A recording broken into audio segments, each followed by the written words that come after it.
Welcome to a very special edition of the Tim Black Show. I have some great people here with me that I want to introduce you to. We have one of the members of the DNC fraud lawsuit, Elizabeth Beck, in the house. Give it up for Elizabeth.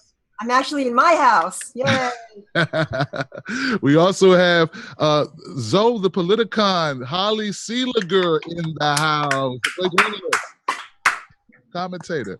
And you know the other guy, we have Putin's friend, Putin's best friend. Yeah. H.A. Goodman in the house, guys. Say hello to H.A. as well. I'm not going to tell everybody about the check you just cashed, Tim, from Vladimir Putin. I'm not going to tell everybody that couple $100,000 you just cashed. Yeah, man. Hey, thank you for not telling anybody about that check. my brother. So look, I'm very excited. Let's jump right in this. Elizabeth Beck, wow. Are you guys, first of all, are you safe? How are you feeling with all that's going on? I don't know if I'm safe. I have no idea. I hope I am. You know, we just take things one day at a time. I do my work, you know. Yeah. You just kind of do your work. Right. Well, you know, for the edification of people who might not be aware of it, Elizabeth Beck, could you please explain what has happened that would force you guys to have to seek an order of protection?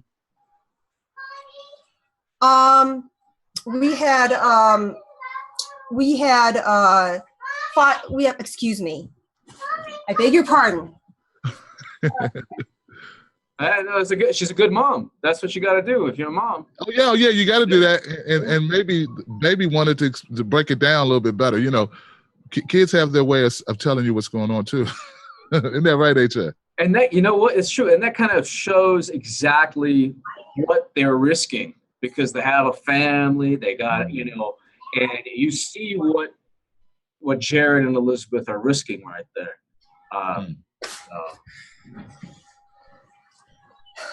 Yeah, so we filed the lawsuit, and then that was filed last year. And you know, we've had some events happen in the lawsuit that were concerning. I'm just going to state the facts. We had Mr. Seth Rich, who worked for the DNC, murdered in D.C. We had our process server, Mr. Sean Lucas, who passed away very suddenly.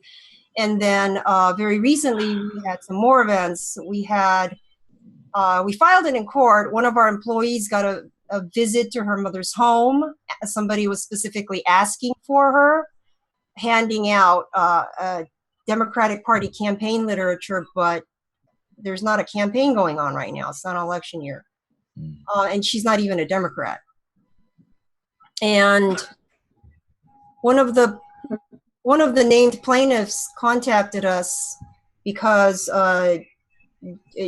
you know, it's all outlined in the court filing, but somebody she suspects broke into her home. But they didn't take anything. They did, however, tamper with her laptop.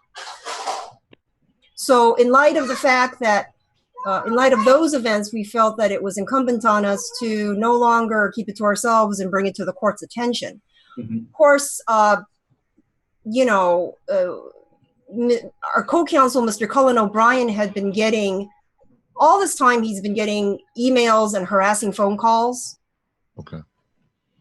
Wow. Some of it is very disturbing.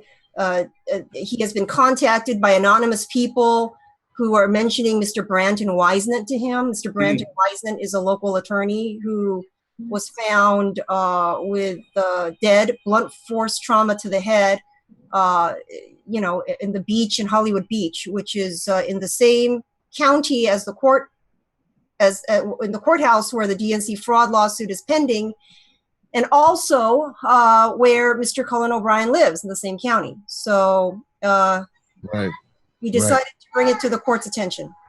Wow. Of course, we also got that crank call too from Ms. Well, we don't know who called us, but somebody used a voice changer technology to contact our law firm, and the number that showed up is the number for Congresswoman Debbie Wasserman Schultz's local Aventura office. That's very disturbing stuff, Elizabeth. I don't know, Holly, you want to weigh in here a little bit? What do you think about what you just heard, Holly?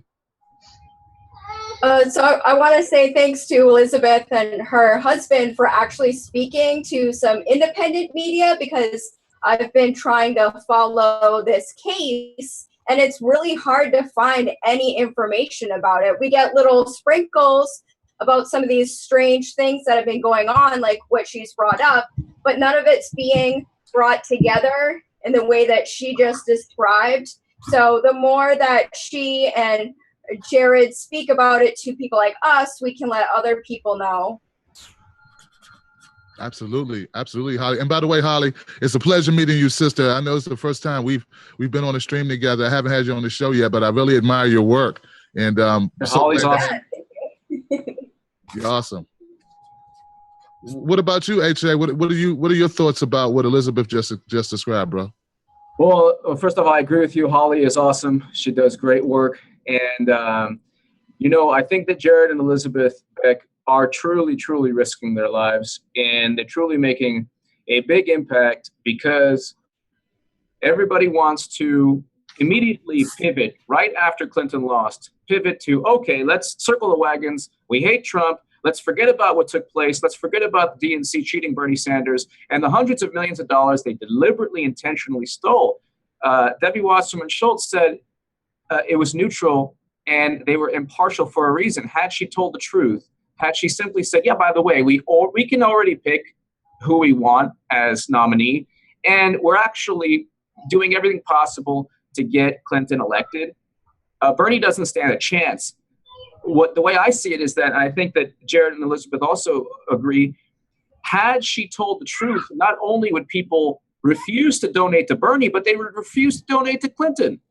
So the whole thing was a giant deception that caused hundreds of millions of dollars to be taken from voters under the guise of a fair primary. The whole point of a primary is to pick the best candidate. The Democrats deliberately picked the worst candidate. Now they're blaming Russia.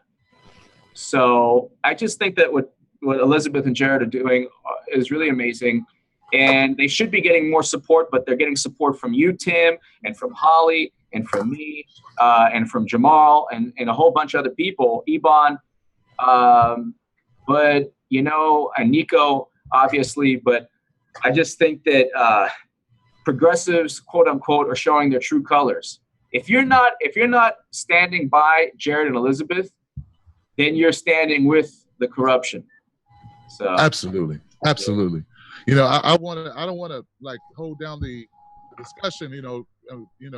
I just wanted to kind of like open the door a little bit. I just want to say that, some people look at this as only a Bernie Sanders type of situation, but this is about our democracy. Mm-hmm. This is about having free elections, having elections that actually count for the people. And there were other people affected as well. People forget Jim Webb. He ran. He dropped out real quick. Maybe he knew what was up. Same thing for Martin O'Malley and Lincoln Chafee.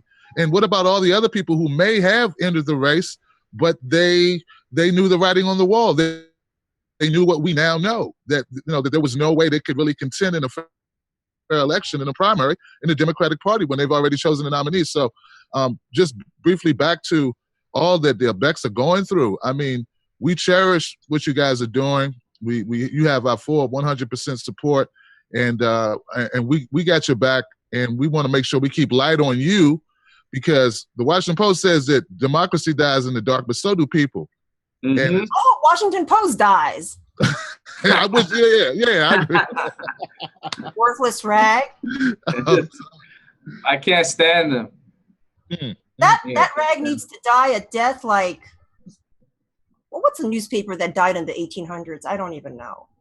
There was another paper in D.C. called The Star. And they published a story that was fraudulent, and that destroyed that newspaper, and it's gone. And if the Washington Post had to, live up to the same standards in like the 90s, I think it was the late 80s actually. Yeah, they would be gone too. And this is coming from somebody who was born in D.C., who got the Washington Post every day. My parents read it. That's what we got at the house. Oh, yeah. It was mostly used for a fireplace, but but still, I mean, I used to, I didn't know how bad the Washington Post had become. Elizabeth, if you could define 3 characteristics of Debbie Wasserman Schultz in like 3 words, what would these 3 words be? I never met her. Okay. Just based on what you know. Defendant. I love it. There you Neighbor. And Congresswoman. Yep, that's good. Hey, that's all accurate. Yeah. What was the second one? I missed it. Neighbor. Neighbor. Oh, okay. Okay. Yeah, because you're right The there. next county up. I mean, Wow. That's where. Yeah. So. Well, that's what Holly. You got 3 adjectives to describe Debbie Wasserman Schultz.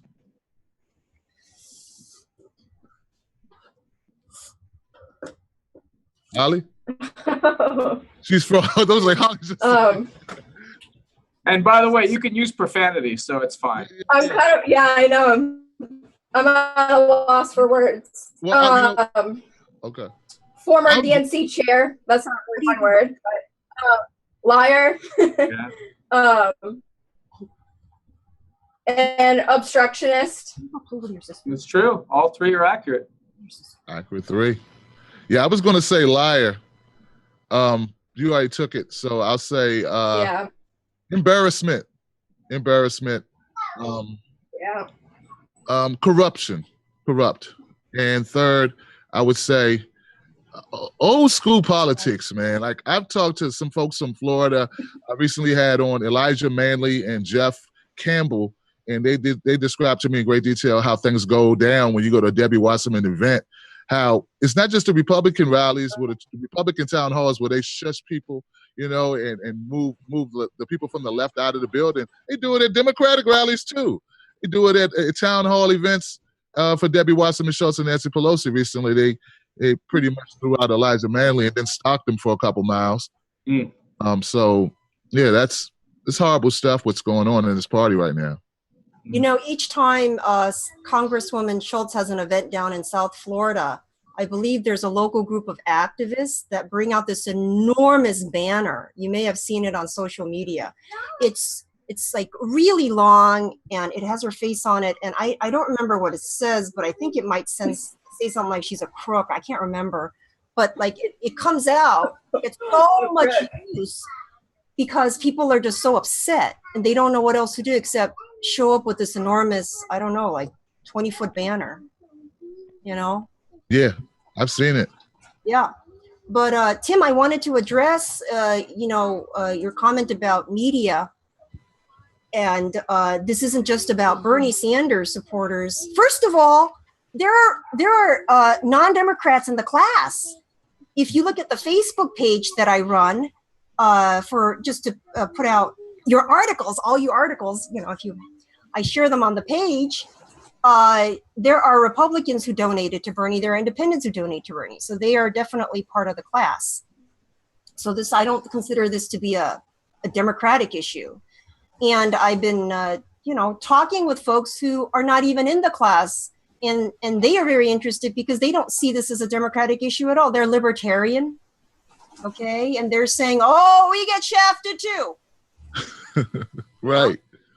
Equal opportunity shafting went on during this primary. But, that's just how they frame it. Oh, Holly could probably speak to this. I was wondering about the media. I know we talked about the Washington Post, but if it wasn't for independent media, if it weren't for independent media, not much coverage of this would be happening at all, I think.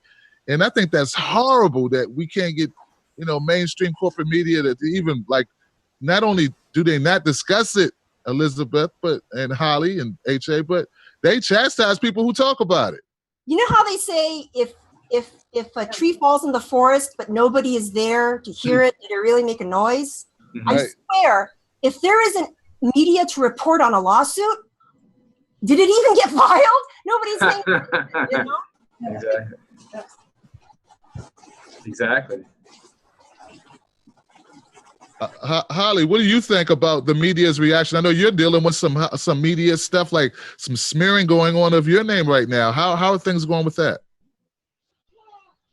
I've tried to talk to, I live in Maine, so where I live, it's a liberal state. We had 100,000 people come out to see Bernie Sanders when he was running for office, and we had like 700 people come out and see Hillary Clinton when she was running for office. So the Bernie Sanders group was massive. So I've tried to report on this lawsuit locally, and people either don't want to hear it or they tell me that I've been debunked to even report on this. It's just people don't even know that it's going on right now. And I feel like this is one of the largest lawsuits that we've had in a very long time. Like Tim said, it's affecting everyone's elections and election integrity in the United States right now. Well, you know, the mainstream media better watch out, because we got coverage in Fox. In addition to the independent media, we got coverage in Fox. Breitbart has contacted us. Alex Jones apparently just ran a video on the lawsuit, so it's getting out there through unconventional channels. But you know, yeah, where's the left? They're like, not going to talk about it. Pleading the fifth. I mean, I was talking about this with someone, and they say, well, why are you surprised? Isn't the whole point that they were part of the collusion? Absolutely. Hey, Shay, what do you think about that, man? I know you got some criticism for these rags. These You know, this is the thing. When you have CNN, MSNBC, Washington Post, New York Times, BuzzFeed, Daily Beast, you have a machine, and the machine crashes and burns. You can either say, oh my God, you know, let's focus on policies. Let's focus on banning fracking and reinstating Glass-Steagall and breaking up banks and bringing home our soldiers from these counterinsurgency wars where half to 2/3 of all the Americans killed and wounded were the victims of IED blasts. Let's all do this transformative. Or you can say, that happened. That's just politics. It's just normal. It happens. Sure, Bernie was nice, but you know what? Hundreds of millions of dollars were cheated from them. Let's move on. Everybody rally the wagons. And if you don't, you're again a traitor. So that's what they're doing. They've completely lost all credibility, and they're doubling down. And honestly, not that I'm saying I want it, but only a Trump victory in 2020 will destroy whatever credibility they have to manipulate people. Guys. I agree, man. I totally agree with I agree with every comment that's been made on this panel. This is great. We have similar. We see what's going on. My biggest beef, guys, and I'm loosening up a little bit. Just say it. All right. My thing is, they don't want to talk at all about what happened in the primaries, but all we've been hearing for the last 6 months or the last 4 months is about Hillary and Russia and how they lost, you know, how the election was stolen. So all of a sudden people really care about elections, but the only as it pertains to, you know, grasping at straws for Hillary's to explain Hillary's demise, but not about our primaries, which we know we had election irregularities, I would say, Nevada, California, New York. I saw hella long lines in states all across this country, people waiting 4 and 5 hours to vote. What they did in Puerto Rico is horrible. So like, it's like the far-reaching ramifications of what was happening in this Democratic primary is atrocious, guys. And the fact that we can't get people to talk about it. I hope to go on Sam Cedar's show tomorrow at Majority Report and be able to address some of this lack of coverage that I'm seeing. You know, it baffles me why people would tolerate an election primary that was rigged, okay? But then I think, why am I surprised? I live in a country where we have entire cities with poisoned water and nobody seems to care because they can buy bottled water. Mm-hmm. I live in a country where, you know, people get pulled over and they're just shot in cold blood with complete impunity, and it's, you know, it's probably not going to happen to you, so people don't care. People are only about, you know, listen, we are not going to make any progress if we do not call out bad stuff that is happening to other people that may never probably ever happen to you, because why? you're not a woman, so you'll probably never, the chance of you getting raped are low, okay? You're not a female co-ed. You're not somebody of a certain gender and race driving, a modest car, so you probably won't get pulled over and shot for nothing. You have so much money, you can buy bottled water for your whole family. Heck, you can probably bathe in it, so you don't care. But we all have our problems. Do you understand? Every single one of us. I'm sorry, even the rich white people have problems. Okay, trust me, they have problems. But unless we recognize the problems that other people have and help them out, we are all going to perish together. Mm-hmm. I agree. I agree 100%. I mean, it's like you said, it's a lack of knowing. And my fear is that if we don't keep a spotlight on these issues, like a lot of people thought Flint was taken care of. I shit you not, Elizabeth. People thought everything was fine because they stopped hearing about it. They heard about it for a brief moment in time, and then it went away, and everyone just assumes, oh, they must have took care of that thing. And I let people know, like, when I went, when I'm out and about, if I'm having a conversation with somebody and I bring up Flint, they're like shocked. They're like, that's still going on? Like, yeah, it's still going on. We just covered, I just did a story on the Health and Human Services, I think that was his title. He's being charged with manslaughter in Flint, for instance. But yeah, if we don't keep light on these issues, some people are good. They just think, well, I'm sure it'll work out. And it doesn't work out unless we work it out. It doesn't work out until something happens to them, okay? The system fails them in some way. And then we seem to live in a society, well, that's your problem. I got my own problems to worry about, Absolutely. What I don't understand is Rick Snyder is the governor of Michigan, and who was attorney general and who was president when we found out that Rick Snyder knew about Flint and the water and everything?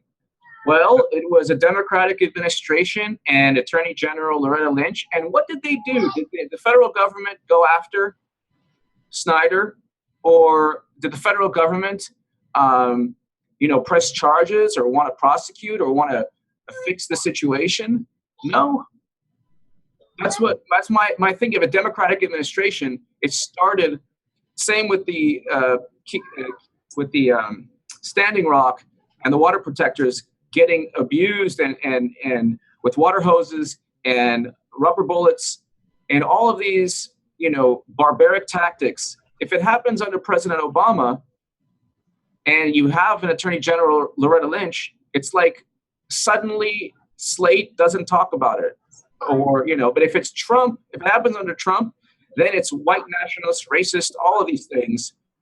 And all the euphemisms come out. So my thing is, you already knew that there's criminal behavior in terms of allowing these people to drink this water for so long. How come the federal government hasn't gotten involved in terms of trying to press charges? I don't know. Maybe Elizabeth, do you have any, am I touching upon something that is relevant, or? I think I have a theory that the laws of this land are applied grossly unequally. You wouldn't necessarily know this if you stay at the same socioeconomic level. That knowledge only comes to you when you break out of your class or drop in your class, okay? And I have been I've been homeless. I've also stepped inside mansions, and I'm a lawyer now. I can tell you the laws are not applied equally in this land. And it's not a matter of race. I know some people want to say that it's race, and that makes people who are not people of color very, very angry, because, like I said, the laws are not applied equally. It's a lot of factors. If you don't know important people, the system's going to shaft you. If you're not wealthy, the system's going to shaft you. The levels of sexual assault in this country is very high, and they're not persecuted. Okay, they're not prosecuted. They're not. So the system fails. The system fails all Americans in very different ways, unless you have a lot of resources at your disposal. And those resources is not, we're not talking about a court giving you a major fine. Guys, I'm not talking about a court giving you a major fine and you have to go publicly pay it. I'm talking about influence through ways that the public does not see. Okay, and that is what is corruption. Okay, you wouldn't know what this is happening. You wouldn't necessarily know unless you were party to the corruption or somebody told you that's what's happening. Okay? Absolutely. Absolutely. I mean, I've known people who had good attorneys who had cases go away, and I know people with the same charges who didn't have good attorneys, you know, do 6 months, you know, or get probation, get ankle bracelets for like possession of marijuana. So like, yeah, it matters if you have money. You know. Our criminal justice system is a joke. It is a joke, and I think a lot of people recognize that our criminal justice system is a joke. Many of them may have problems with it, but at the end of the day, the problem is so big and so embedded and entrenched and institutionalized. All the players in it just want to get their paycheck and go home. Okay? I'm talking about, you know, the lawyers, the judges, everyone. And it's starting to seep into civil, okay? And I don't know how long I can be a lawyer in the system, because at some point, I just feel like I'm enabling it. If I feel like the system cannot be rehabilitated, I cannot be a participant in it anymore. I'm not going to make money off of it, okay? And just live my life. I can't do it. Wow. Okay? Not going to do it. I'll quit. I'll freaking quit. That is strong, man. That is strong. Holly, what do you think? What are you thinking, Holly? I was just wondering real quick if you could tell people in our audience who have maybe no idea about the lawsuit, if there were one of the $27 donation people to Bernie, would they be part of this lawsuit? We have 3 classes of people that we're trying to include. One is anybody who donated to Bernie Sanders, and yes, that would be anyone who donated $1 to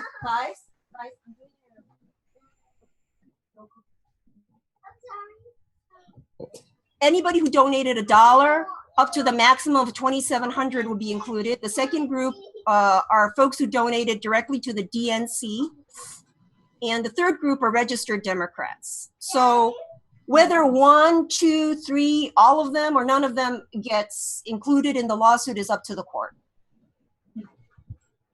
Interesting stuff. You know, what you said earlier, Elizabeth, that really hit home, because it's not just the law. It's people in politics. It's people in media. If you It's don't, all of us. Yeah. I mean, if we have to bend our ethics, if we can't be who we really are. HA and I have long conversations about this. Like, we're just going to stay who we are, and we'll see what happens. Like, you know, we're not going to change who we are and what we care about, for any amount of money. Yeah. Isn't that right, HA? Because what happens is, like, people are always trying to catch a moving train, and you know, the narrative always changes. They don't care about values. They don't care about you know, transforming the system to a more equitable system. So if you bring up the phrase prison industrial complex to a Democrat, they'll be like, oh, here we go again, conspiracy. Oh, here we go.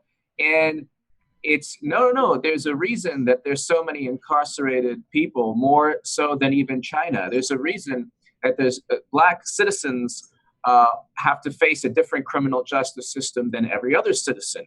It ties into the history of Black people in this country. And it ties in also to perhaps also the Democratic Party. And so no one wants to look in the mirror. And if you look in the mirror then you might find out that, oh my God, Hillary Clinton did call black youth super predators. How does that, and she did take prison lobbyist money in 2015. Does that correlate to what we experience now as a nation? Yeah. So I just think that I agree with Holly and Elizabeth and you. I think that the Democratic Party and all of the public relations firms, because they're not journalists or publications, they're public relations firms that are only there to prop up the Democratic narrative. And they don't care about transforming the system. They want to go back to President Obama's tenure, where we were sending soldiers to Syria, where we were had a war against whistleblowers, where we were destroying Libya, and everyone just shrugged their shoulders. Oh well, hey, it was a mistake. Where Clinton actually did have a criminal probe, where she was the subject of, where she actually committed a crime. With Trump, I swear, it's like getting to the point where if Sessions doesn't say, yes, Trump worked with the Russian Fuzzy Bear hacker network and we're lying about it. If he doesn't say that, he's obstructing justice. This is like, if he doesn't say that, it's like, oh my God, he's obstructing, he's a tyrant. So they don't want to, and look, even I wish that Bernie would support Jared and Elizabeth. I wish that Bernie Sanders would openly state, hey, Jared Beck and Elizabeth Beck are championing, they're defending everything that the Democrats took from me. We don't need his blessing. Oh, I know that. No, I'm not saying that. I just wish that he did. I just wish that there was more acknowledgement. Just because I feel that too many people are swept up into the kind of groupthink. And I wish that, I love Bernie, but I wish that he wasn't swept up into that groupthink. I wish that he could be autonomous, at least like he seemed to have been in when he was running. He's just one man, H.A. Yeah, that's true. I think if we keep expecting other people to meet our expectations, we're all going to be constantly disappointed. I agree with you on that. Like I said in the segment, I'm sorry, go ahead. No, I was just going to say, you can even set expectations for yourself and disappoint yourself too. And I do. That's within your control. Yeah. No, you're right. You're right. I agree with you on that. I had a segment where I brought this up and I said, look, guys, what's the problem is not Bernie. And though I criticize him when he talks that Russia crap. I'm tired of that shit. And something with white helmets. Russia. But look, man, the problem is we don't have a corporate media that does what it's supposed to do. Like, politicians shouldn't have to bring up this DNC fraud lawsuit. Media does. Like, that's the job of the media. And know this, people watch, people know what's going on. Like, every Democrat knows about this lawsuit. And a lot of them are cheering, but they're doing it inside. Deep down, they're cheering, like, please do this. Please let this lawsuit come to fruition. Please let the judge rule in favor of it. Because they want it. It's just that this system is so corrupt, man. There's so many people swinging axes over there waiting for you to speak out of line. And the Democratic Party, the people that just don't have they just don't want to lose everything, H.A. But I know they're pulling for it, man. I know they are, bro. Yep. Well, I think this has been absolutely fantastic. I have to go at this moment, but I mean, you guys. Oh yeah, we're past time. My bad, H.A. No. Continue if you guys. I just want to thank Elizabeth. Words, man. Where are you going, H.A.? I'm getting ready for. I'm getting ready for no sellouts with Tish. Oh! Yeah, we gotta do a no show. Sellouts crew. Well, since we'll get to talk later, let's let Holly and Elizabeth close out the show.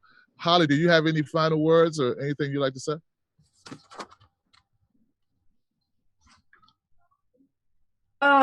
I just want to say thanks to Elizabeth and your husband so much for all the work that you've done. How it's changed your life. You have a family. I really hope you're getting support locally and from family and from friends. And know that there are lots of people out there trying to follow this in ways that we can.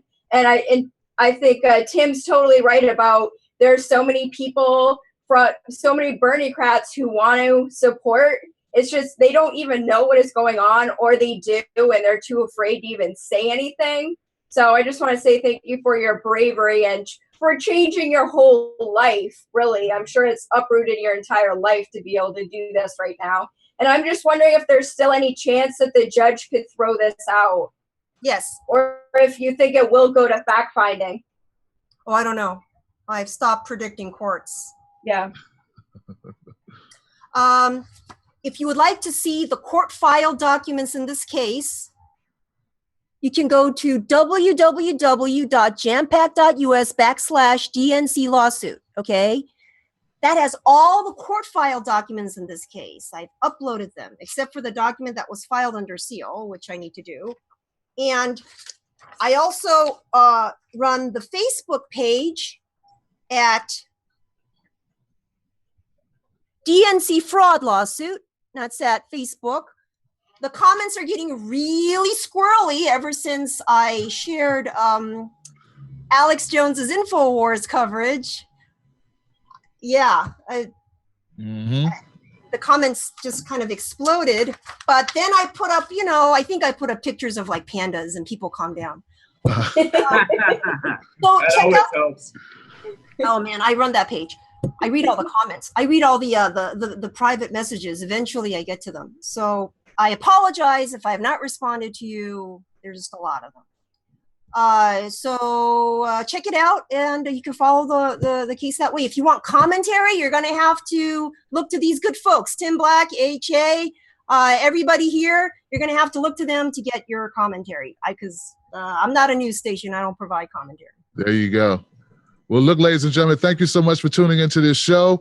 To follow Holly Seeliger, the Zoom Politicon on YouTube. She has a channel.